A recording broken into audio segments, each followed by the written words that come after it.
You're watching Bullyproof, where we shine a spotlight on workplace bullying, today's silent epidemic.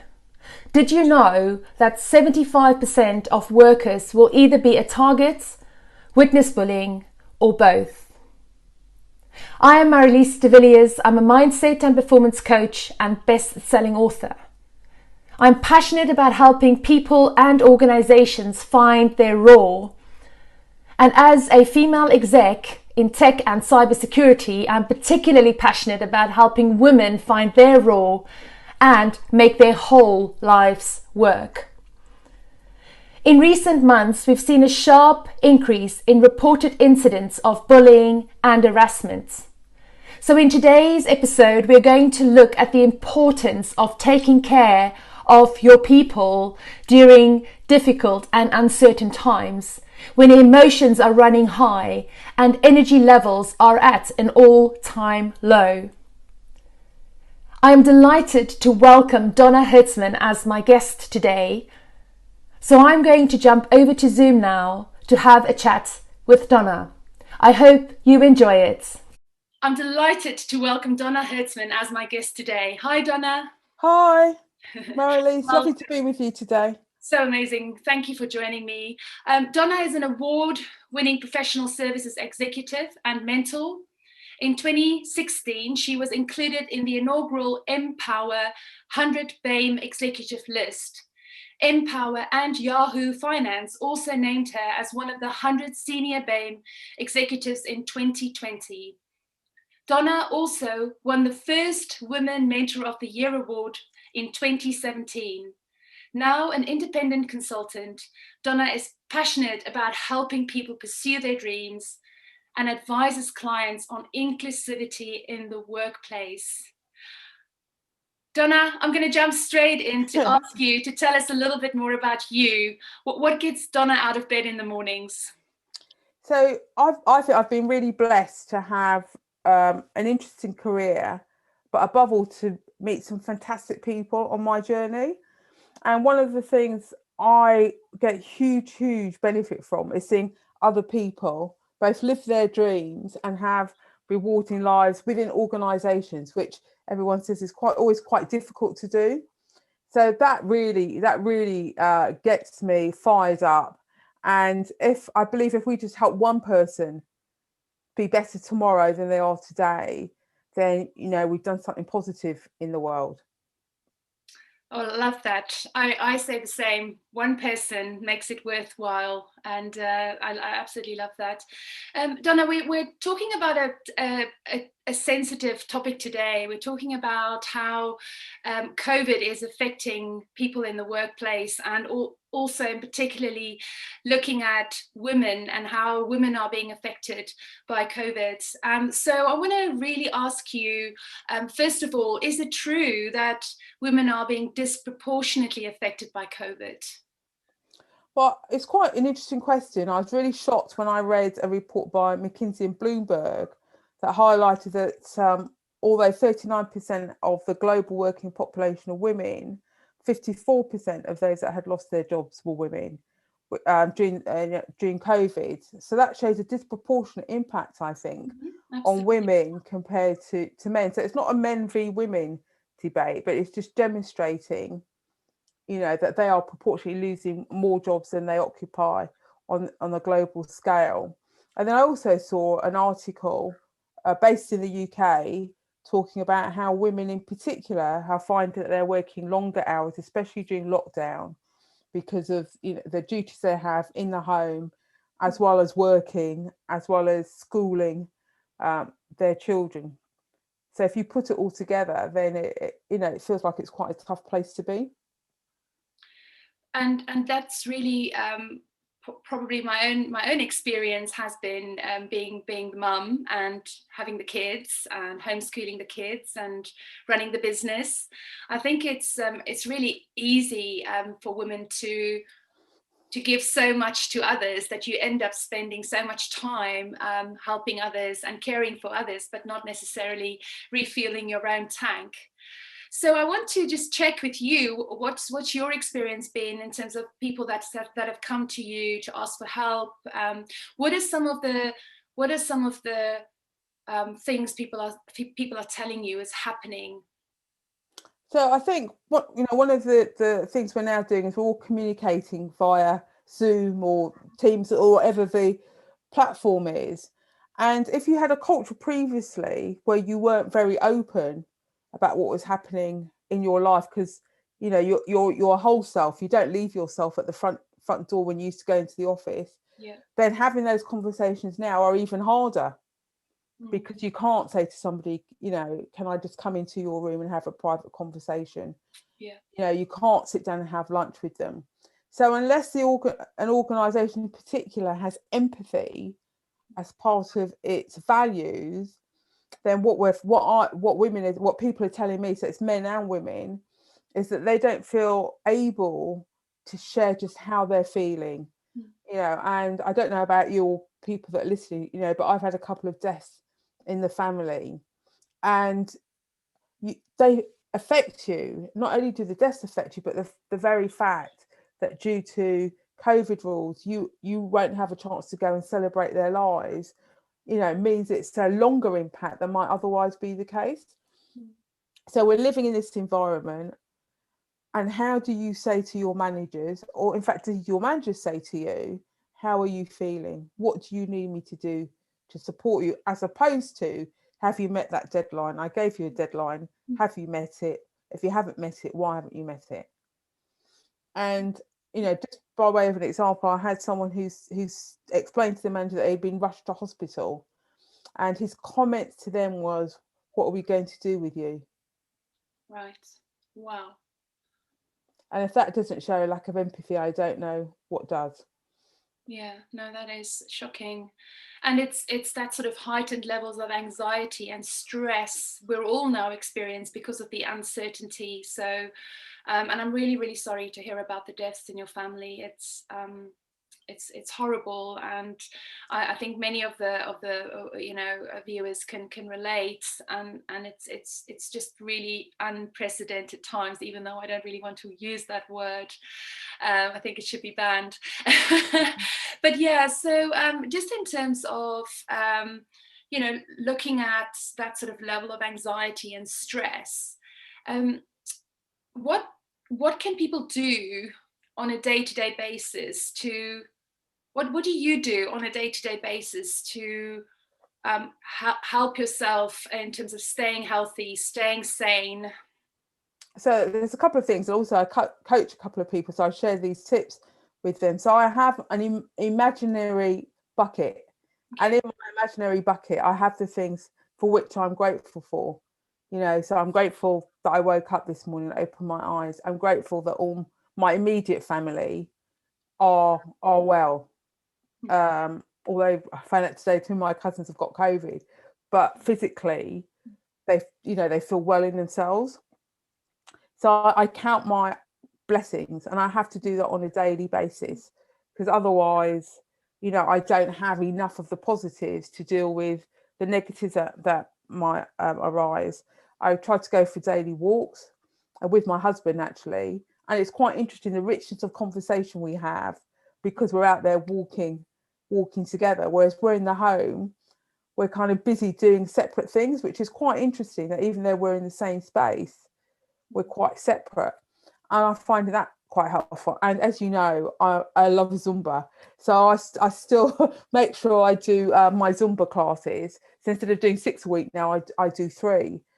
But just the fact I take that time for myself, I think is making all the difference. And because I do support a number of people, including supporting a charity where I'm chair, there are lots of quite heavy demands on my time. Yeah. So I have to be able to make myself available in a way that supports them. But I think, as we were speaking earlier, but making sure I take care of myself first. Yes. All love starts with self-love. And I think that's so important. And as women in particular, we are rubbish at taking the time for ourselves, and we are always caring for everybody else, but not necessarily taking, as you say, that time to do our Zumba class or our yoga class or just go for a walk in the woods. It's so important to refuel our tanks, isn't it? I think it is, and going back to the disproportionate women that are losing their jobs, even before we had COVID, we know that we still had this issue of equity, and therefore equality, and we can't let those things go. We have to be ready to come out of the pandemic, and I believe we will come out of it. We just can't now visualize what that world will actually look like, but we will get there. As a world, we can't let these issues go, because otherwise we'll find we've got even more challenging issues to deal with as society. So we still need to stay focused on making equity and equality the heart of everything we do, so that we can move forward, Yeah. at pace, Yeah. as we emerge from the shadow of COVID. Okay, because I wanted to know your thoughts actually on equity and equality, and whether you think COVID is going to erode all the progress that we've made in the last few years. Well, the likely impact is that it will. Most organisations are clearly stating the economic impact of COVID, how they're having to readjust their budgets to still maintain a workforce, but spend less. And initiatives such as those geared towards ensuring equity, equality, development tend to be the things that are sacrificed, because they're not deemed to be critical in maintaining the business. Now, there are lots of organisations who are not in that position because they've done extremely well, as a result of COVID. And I know there's a big debate as to whether or not they should be helping others. I think one of the ways they can help others is to continue to show their commitment, their actions, and speak about the things they're doing to sustain the journey of achieving equity and equality. Yes, absolutely, and it's so important that we actually do that. Lead by example, as you say, and you and I talked about this earlier. The whole where we see organizations stepping forward and being very vocal and open about their initiatives, really living and breathing those initiatives and putting their money where their mouth is. So not just paying lip service. Yeah, I think it can be quite easy to believe that we're all doing the right things. And I think we were talking about this wonderful extract we'd both seen, which I just want to refer to now, and it's by Adam Grant. It's called Think Again. He talks about this impact of psychological safety. And what brought it alive to me is that if you are working with people, even virtually, as opposed to face to face, there are some things that you can see that will determine whether or not, in fact, your inclusive strategy is really creating an atmosphere where people feel psychologically safe. So a good example is, where people see mistakes as opportunities to learn, means you are psychologically safe. Where you're not safe, you see mistakes as threats to your career. And unfortunately, I know many people who feel that is where they stand within their organisation.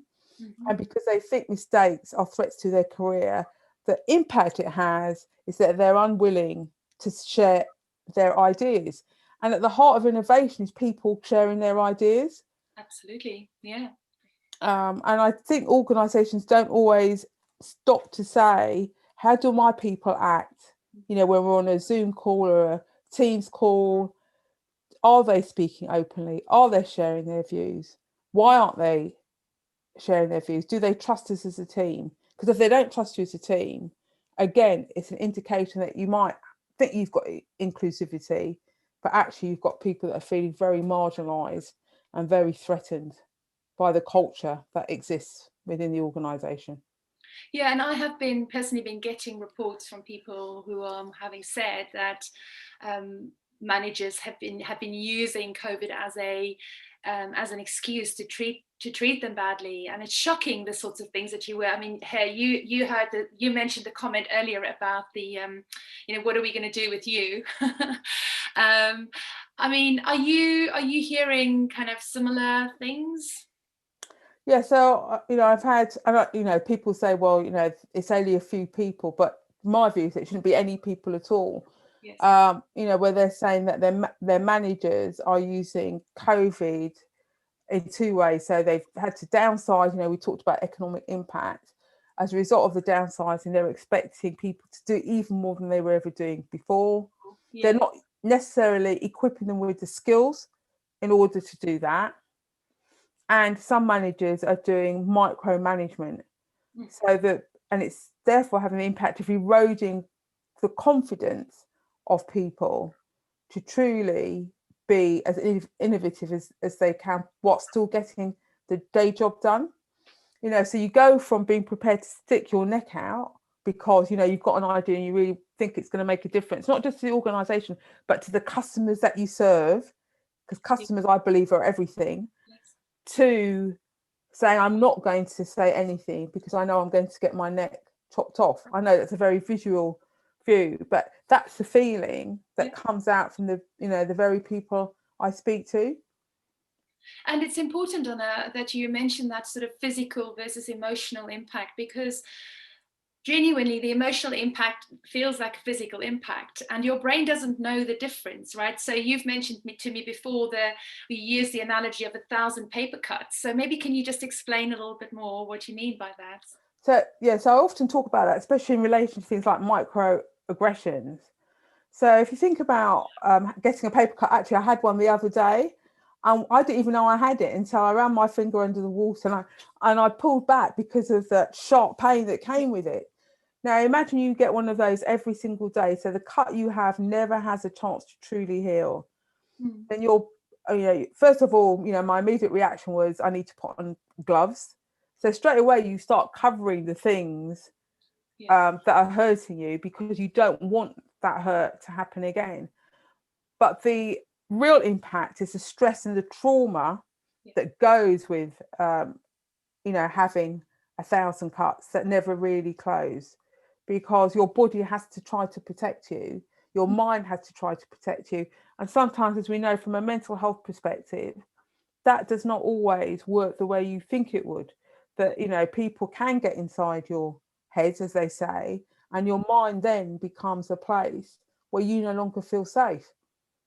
And I can relate. I was there not too long ago, and it was more my physical body with the anxiety attacks. So with my bullying experience, so for those of you who are watching who are not familiar with my backstory, I was in a job for 4 years where I was bullied.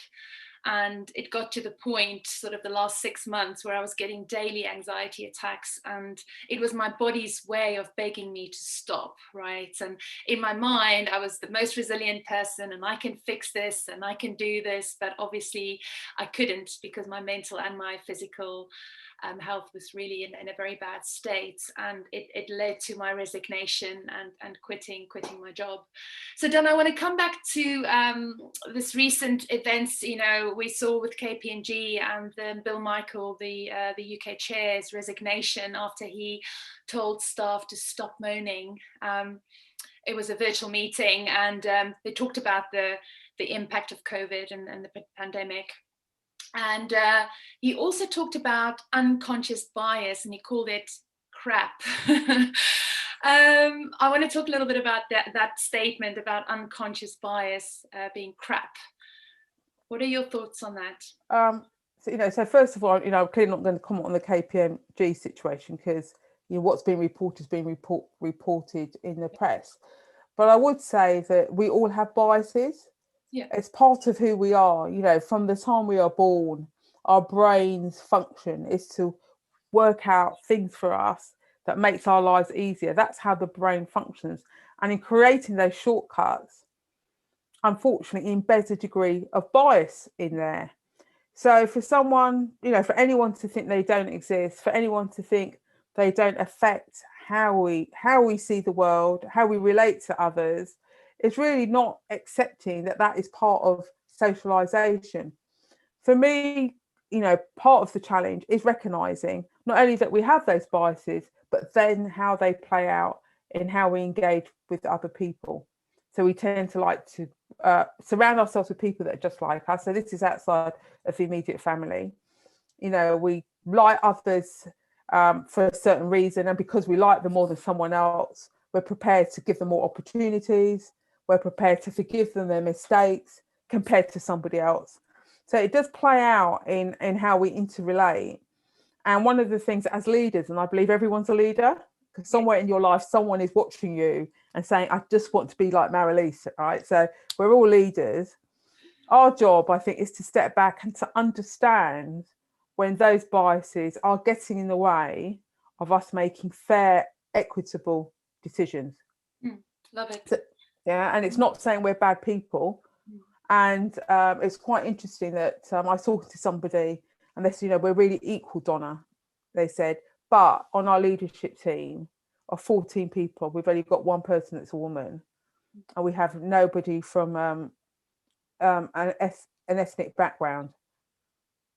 And we're not sure if we've got anybody from LGBTQA, because it's not something we really talk about. Wow. So that was quite interesting. Yeah, that was quite interesting. Their take on, we're really inclusive, and we're, you know, but at leadership, it doesn't reflect their view of equality. Yeah, it's that comment that's probably my least favorite comment in the world, is when someone says, I'm not a racist, but I think the but can be preceded by anything. Mm-hmm. The but tells it all, says it all, doesn't it?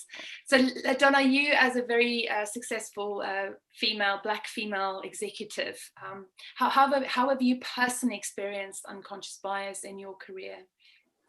It's I think that I would say actually it starts before your career, and I was trying to explain, so I don't think I did a very good job actually talking to someone, that actually it doesn't start with your career, it starts long before your career. And so in my case, the first time I think I was aware was when I was 12, and I'm quite, you know, and a teacher came to me and said I couldn't possibly be in the top set of my school because I was black.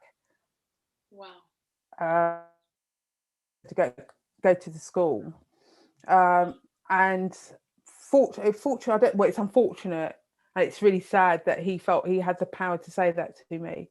And an English teacher, and I can still remember her name today, found me and said, you know, I heard what was said. She said, you need to know you're in the top set because it's where you belong. Amazing. So if that starts with you at quite an early age, then there's always a little part of you that begins to question if you're, you know, if you really deserve to be the place you're in, or in fact overcompensate because you feel you have to demonstrate to people that you're there because you know you have the talent to be there. And I can't say I always got that balance right, especially the overcompensation. Especially I think in the middle of my career, I think, you know, potentially I might have been a bit of a nightmare because I really felt I had to overexert myself, over demonstrate my ability to deliver, simply to be seen to be equal to my counterpart. And Donna, I can 100% relate with everything you're saying. I've had those exact moments in my career, and it also starts very, very young. I had a similar experience with a teacher. I won't go into details, but it's amazing how they can make or break situation and you. And I'm sure a lot of our viewers out there, you know, are also watching this thinking, oh, that's me, that's me as well. And so, yeah, I think we have these shared experiences, and therefore it's so important with International Women's Day coming up, where, you know, we have a theme which is so fantastic, which is choose to challenge. And I just want everybody, you know, to find that sort of courage and that inner strength to start speaking up and to start sharing your experiences and challenging the status quo. Now is the time, right, to do that. Yeah, exactly. And somebody said, you know, well, where do you get your strength from? And I think it's this, you know, I have a brain, it's my brain. No one gave it to me. I was born with it, you know, and people can think whatever they want to think, but it's still my brain. Yeah. And nobody has a crystal ball. So no one can really determine where my life will be or where it will go. Yes. And that was the strength I took. I thought, well, you know, it's my brain and I don't know what it's capable of. So how can you tell me what it's capable of? I love that. And so I've never let somebody else define who I am. Occasionally it goes that way, and then I think it's really important to make sure you surround yourself with people that truly love you for who you are, because they can really just help bring you back to, you know, and put you back in touch with the reality, which is that you are good enough. You truly are good enough. And if people can't see that, then it's their problem, not your problem. Yes, we can be better every day, but no, you are good enough. Absolutely amazing, love it, absolutely love it. I can see why you're in high demand to speak on an International Women's Day as well. Right, so I want to sort of start drawing this to more of a close, and I always go to practical advice and practical tips. And you know, if we really would if we are really serious as leaders to eradicate, you know, this sort of systematic process that is driving the inequality and the inequity, if we're truly ready to do that, to eradicate it, what must leaders stop doing, and what must leaders start doing? That's quite a difficult question around stopping, because you almost assume they know what they're doing. So let me focus on what I think leaders can do. I think leaders can show their vulnerability. So I had the opportunity to work with a fantastic leadership team. And at the end of it, they actually found out things about each other that they never knew. And all of them at some point had been faced with some really difficult decisions and things in their lives that had shaped who they were, yet they'd never showed that. So being vulnerable helps others realise that you're not alone. Listening to people's lived experiences is absolutely quite critical. And when I say listening, I mean listening without asking people to defend what those lived experiences were. Yeah. So, you know, I've heard people go, well, you know, why do you think that happened? I mean, somebody is not in a position to tell you that because it happened. But be mindful, coming back to this issue for mindfulness, being mindful that every time we ask people to to share those lived experiences, we're taking them back to the time that might have been quite painful. So we don't want to re-traumatize them, but we do want to ask them to share, and we want to listen. I think what they can do to really make a difference is to be really transparent about their intent, be clear on their values and their visions, and support the achievement of equity in their organisations. And I think if they create those as things they're intent on doing, then their people will trust them and follow them on the journey. And they'll continue to drive innovation. And that's going to be more important now than ever, given the global disruption we're all facing. I mean, what is the new workplace going to be like? Discuss. Well, we don't have enough time to do that today. But that in itself, you know, is a whole different view of the world. And we still got to deal with climate change, because that has not, you know, that's not gone away as a major issue. And I know we want to make sure we leave something for our children that's better than the world we occupy today. So, you know, we have a lot of work to be done, and it's going to take all of us to get that work done. Yeah, absolutely. And I think, you know, I keep saying my kids, I feel like they are still going to feel the impact of what the world is going through right now. And it's therefore so important as parents, as leaders, as carers, you know, as friends, as colleagues, as people, as human beings, you know, that we come together and we just start doing the right thing. I think that's what it boils down to, is doing the right thing, doesn't it? I think absolutely. And, you know, for people that are interested, they can go and do the research. But most research, such as McKinsey's, etc., they demonstrate and they show that the more organisations are focused on doing the right thing by their people, is what I would say, how much their business and their customers benefit as a result. And, you know, I think I was sharing with you, there was one lady that shared her story with me. And, you know, it was really unpleasant experience in the workplace. She went to HR, and HR told her she had to suck up the experience. not surprising, she left the organisation. And here we are 30 years later. Whenever anybody asks her about that organisation, she refuses to comment. And that in itself speaks volumes. And people do ask her, about the organisation. Is that somewhere I should go? Do you think my career will blossom? And she doesn't comment. That So says it all. that says it all. So, if we're being mindful as well about our reputations, it's not just the public reputation we need to be mindful about. We need to be mindful about how we're treating our people and whether or not when they leave, because it's a natural progression that people will leave. Are they leaving as your future ambassadors, or are they leaving as your silent assassins? I love that. And, so are they leaving as your future ambassadors, or are they leaving as your silent assassins? That is amazing. I love that. And so something for leaders to think about in terms of, again, doing the right thing, in terms of how you show that empathy on a day-to-day basis. So Donna, if you have to give your 20-year-old any advice, your 20-year-old self any advice, what advice would you give yourself? I'm laughing because I had to before COVID, I had to go and do a presentation, and I don't know how you'll take this, but actually my point to those 20-year-olds was, do not think that you don't have to start worrying about your pension today. Oh wow, that's different. I wasn't expecting that. And the reason I get exactly, because when I thought about it, and I think it's because I'm older now, you don't think about your life in its totality. I don't know about you, but it was like, I'm going to do my A-levels, then I'm going to do a degree, then I'm going to do, because I'm a qualified accountant, I'm going to do my professionals, then I'm going to get a job. Yeah. And, I'm going to have a career. That's how I thought about it. But then as I got older, and hopefully, we're all blessed, I realised my life would be longer than my career.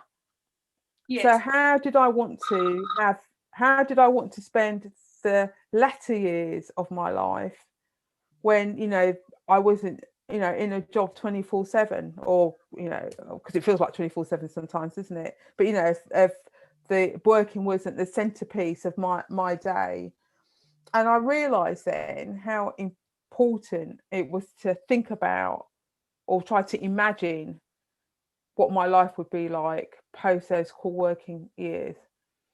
And I'd left it quite late, but if I'd started at 20, how much better might it be? Even though you can't determine the economic outcome, which was quite interesting. And they all looked at me with glazed eyes when I said that. And the second thing I asked them to think about as a 20-year-old was, what's important to you as you go through life? What's important to you? What's critical to have, and what's nice to have? I love that. Thank you so much. I really appreciate you joining me today. Unfortunately, we're out of time. I love the reference you made earlier to psychological safety and Professor Adam Grant. I've seen a lot of him mentioning psychological safety in sort of recent months. So I'm absolutely, just taking it all in. Is there a book that he's recently published? Yeah, so his book that he's published is called Think Again. Think Again, that's right. Yeah, it's Think Again, and I haven't read. I'm confessing I haven't read it, but I love the summary that he produced. Yes, because it's a great aid memoir to say, actually, what is my culture actually like? Yes, and how are my people responding? Do I see them speaking up? Am I encouraging that, or am I shutting it down? Because if I'm shutting it down, I'm creating a toxic environment where nobody can truly flourish. So it's not saying people are wrong, it's just giving tips to look for. But I'm actually reading Obama's The Promised Land. That's the book I'm reading at the moment, and it's quite interesting. Amazing. That's wonderful. Yeah, and I'll definitely be reading Adam's book, Think Again. I think it's on my long list of books Like to many, read. like many of us, we've got long lists. Someone said to me once, buying books and reading books are two different hobbies. Oh, absolutely. And sometimes, especially, I don't know about you, sometimes I just like to read books that have people call fluffy, because it gives me half an hour of complete escapism. Yes. So it's just about getting the balance, in a balance that works for you, and nobody can ask more of that, more from you than you finding a balance that works for you, because then I'm going to get the best of you every single day. Yeah, absolutely. Well, thank you so much, Donna. How can people get in touch? So if they need help and support with, mentoring or their inclusivity initiatives, where can they find you? Well, mainly actually via LinkedIn. So, as you know, I do like to use LinkedIn to either share thoughts or comment on what's happening around us. So that is the best way currently to contact me. That hopefully that will change from April, but that's what I'm going to say right now. So that's the best way. Fantastic. Or to contact you, Marilise.